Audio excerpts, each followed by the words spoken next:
Hello, everybody. It's your boy Nerd Q, and today we're gonna do something a little different. So I got in 3D printing about 3 years ago. No, it's only been 2 years. So I've only had a 3D printer for about 2 years now, and I've been trying to get better at modeling. So for those who follow me on Instagram or my different website pages or whatever, you've seen me doing like different modeling practices for the last 2 years, on and off, right? As of recently, I've been getting into a little bit deeper, and I've been practicing through this website called My Mini Factory, where I post a lot of my designs. On here, they have design competitions. One of the design competitions was for SelfCAD. So, SelfCAD is a 3D modeling tool or computer aided design. That's what CAD stands for. CAD, computer aided design tool to create 3D models, right? Real world 3D models. And you can see in some of the examples, like for this competition, you could design different characters. They got Sonic here. They have different, functional products like lighting or a bag holder or whatever, what have you, right? So, okay, there's that. So, part of this competition was to either design a character, like some type of architectural or interior design, or some like real functional design. I am more interested in, characters. So I said I'll try a character, and I've never used this tool before, so this is gonna be completely new for me. So SelfCAD, my first time using SelfCAD was for this competition.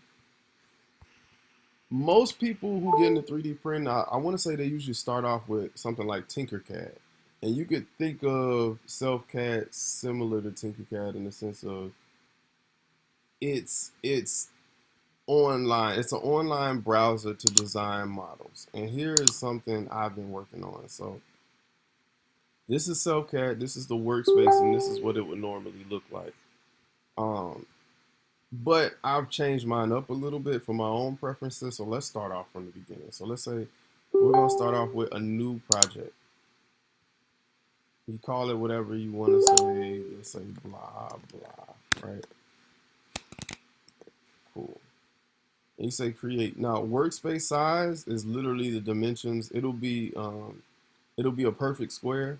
So just leave it at 700 to make it easy, and then I leave that at like, no, let's make this a little smaller. Let's make this 200, and we'll say 10. 10 is the number of segments across the bottom, so we'll work with that. So X, Y, Z, we'll switch that to this one. That's your orientation, like X direction, Y direction, Z direction, so on and so forth. So you say create, and this is how it starts. So the first thing is it creates your project, sorry, and you get this random square in the middle, right? But if you want to model something, a lot of times you have to bring in your own pictures. So one of the things is you got to get used to all of these buttons everywhere. Settings is the first thing you need to look at. So workspace, if you set your settings and you didn't like how they look, like for instance mine are like every 10, so I have 200 millimeters, right? Let's see, we'll include the measurements. Measurements are just nice for me because I like to have my precision right. But you can look at your measurements. You can choose. Obviously, this is pretty intuitive. Show your lines. Your lines are these lines down here, so you can cut those off and cut them back on. Your colors, if you want colors on the layout or not. Sometimes it's nice to not have them, and it looks better when you're designing because if you want to change the view, they're easy to look at. Your measurements, I like having my measurements again. Labels, just to let you know what orientation you're looking at. I always leave labels just because it's easier to look at. Um, Now, the planes. So right now, by default, you get this base plane. I like to see everything to know exactly what I'm looking at. So I add my back and front plane. And so when you look at front, you get this view too. And then if you want, you can add it left and right plane as well. And you get that. So if I go and look at the right view, I get it here. If I turn that off, it's not there anymore.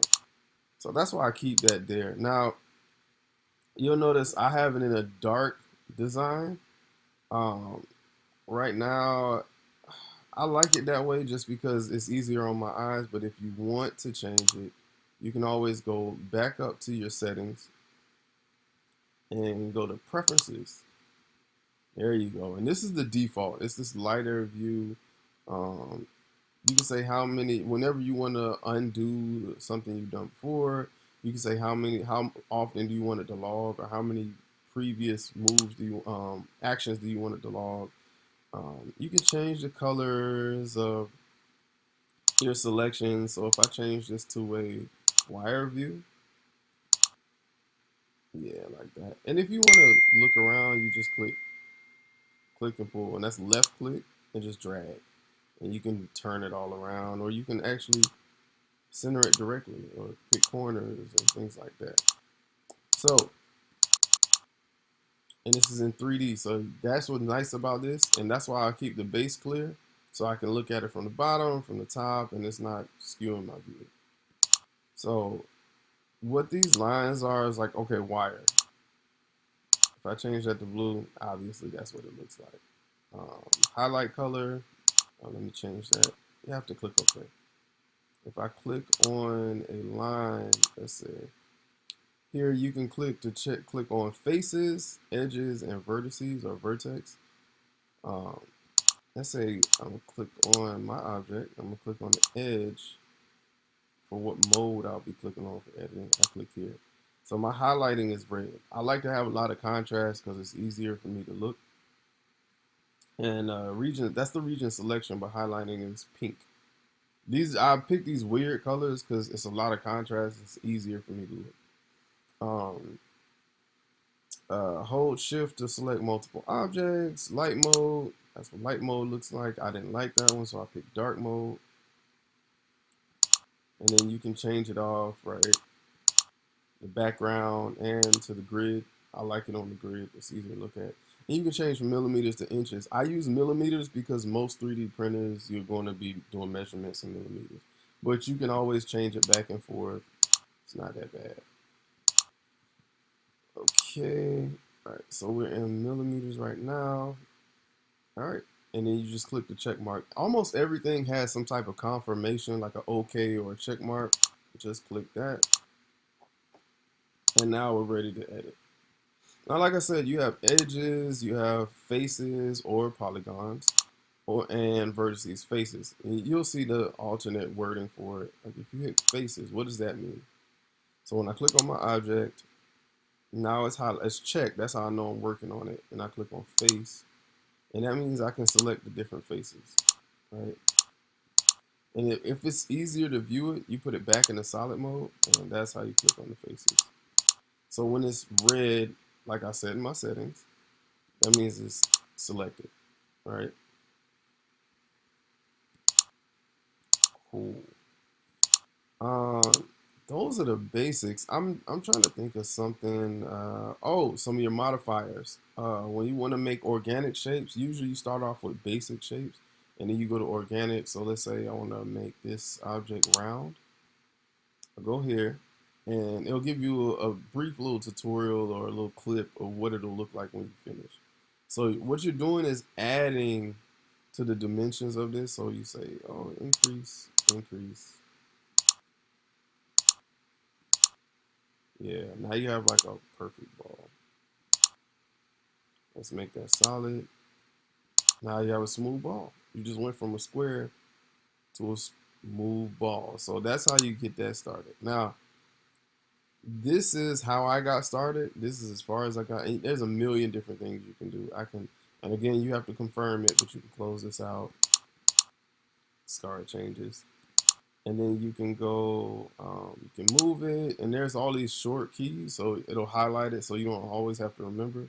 So instead of just click and move, you can do something like hit M, and it gives you this little icon, so now you can move it around. And so you move it here, it has to stay on the workspace. So it's a nice thing, like it keeps you directly in your workspace, so make sure you set it to whatever your printer can do.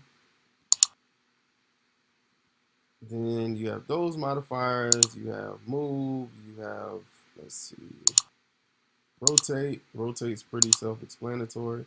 One thing about rotate, Here's the thing. This is something I didn't know when I first started modeling. If you rotate, it rotates in increments. So you see here it's incrementing by like, it looks like 45 degrees at a time. But if you bring the mouse out, you get smoother transitions. So now you have all the range you want. Another way to do it is if you see here, you can increase it directly. Yeah, you can do by X, you can do by Y, you can do by Z. And if you don't like any of this, just undo, undo.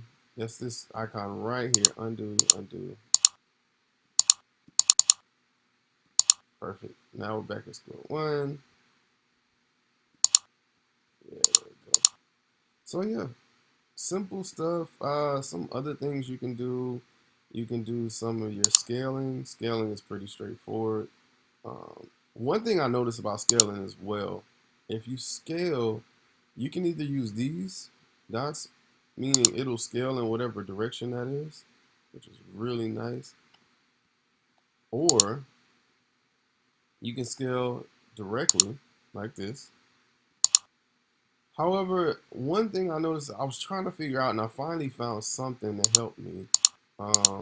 Let's do this. So now we're back at square 100, 100, 100. And then what I noticed is if you go to advanced settings and click keep proportion, now you increase this, let's say X. You increase this by 200. Well, now it increases in all directions, right? Instead of just that one direction at a time, which is real nice. So if you have a model you've already done and you've been working on it and you realize you model it way too small, it's easy just to click here and say scale up. Just make sure you click advanced settings and keep proportion, right? So advanced settings are always something nice to look at. Another one, this is just mirroring from one side to the other. Yeah, so in both directions of X, in both directions of Y, in both directions, positive and negative when I say both directions of Z. And it keeps you within the build plate. There's also deform. You can deform things. Let's see, in the X direction. So when you want to take your shapes and make more organic shapes, it's a nice way to do it. If you want to do it that way, you can taper. Let's see.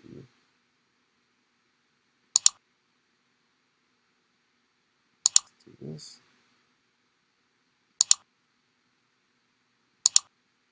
There we go. So tapering is like just changing the geometry of your object. It's like the cut off edges, I guess you could say. Yeah, there you go. That's a better illustration of it. So you can go either way. You can also, so these are just different ways to deform your object to make more unique shapes. So another one is, let's see, skew, twist. Twist is a good one.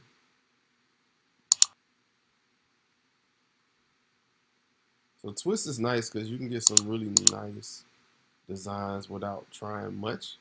For those who are just getting started and just want to get your feet wet, it's really nice. Let's see. When you want to increase something, you can always extrude. Pull that out. What that does is it extends that side. Or if you choose to, you can do it in two different directions. It doesn't have to be the opposite. It can be whatever you select. If I say deform, modify, extrusion, you say how the extrusion amount. That's basically the distance. And what it'll do is extrude in whatever direction is, for those who've done calculus, the vector. So what that is, so before when I did it, yeah, let's erase that. Before when I did it, I had one selected and I did extrude, right? And extrudes in the direction that I that face is already facing, right? Whatever direction it's facing. However, if you click more than one at a time, what it will do is do like the average between those two walls, right? So there's this face and this face. Sorry, I said walls. All right, modify extrude. Now it does the average between, so that just be, this one was headed 90 degrees this way, this was headed 90 degrees this way. All it does is meet it in the middle, right? So effectively, if you did this for all directions, what is it going to do? Upward. So sometimes it's not that predictable. So it's always easier just to go one face at a time. But that is how you extrude. Now, how I got to this point. So one thing is you can go to environment. I'm sorry, not environment. You go to workspace. Actually, what am I trying to look for? View, reference image. You can add a reference image, and this is any image you downloaded online. I just happen to download Invader Zim, and by default it goes to the floor, right? But if you want to move it, it's really easy to just do this, just like that. And now when you look at the front view, you can model it directly to whatever you're looking at. So if I say, let's see,